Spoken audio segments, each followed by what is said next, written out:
Some major developments just coming into our newsroom on the Las Vegas massacre investigation. We have just learned, in addition to shooting at people, the gunman was also taking aim at jet fuel tanks at the airport, and he reportedly hit one.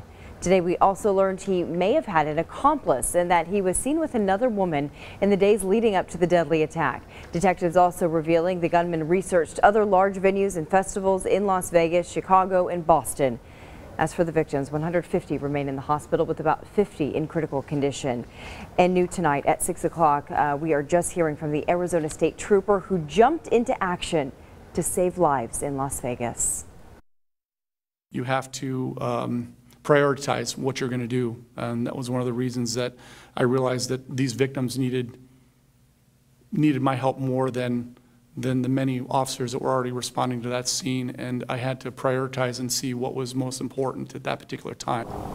Sergeant Alana Haywood knew exactly what to do. He's a 17-year veteran of the Arizona Department of Public Safety and an instructor in active shooter scenarios. So he didn't waste a single second when shots rang out.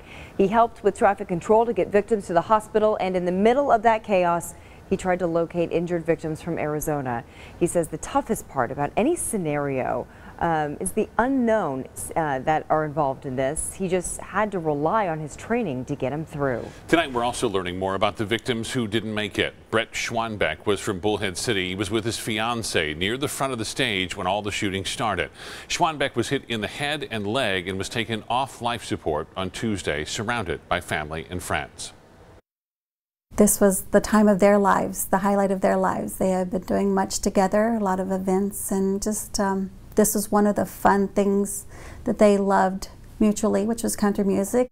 Schwanbeck was retired and supposed to get married in January. He leaves behind 3 children and 5 grandchildren.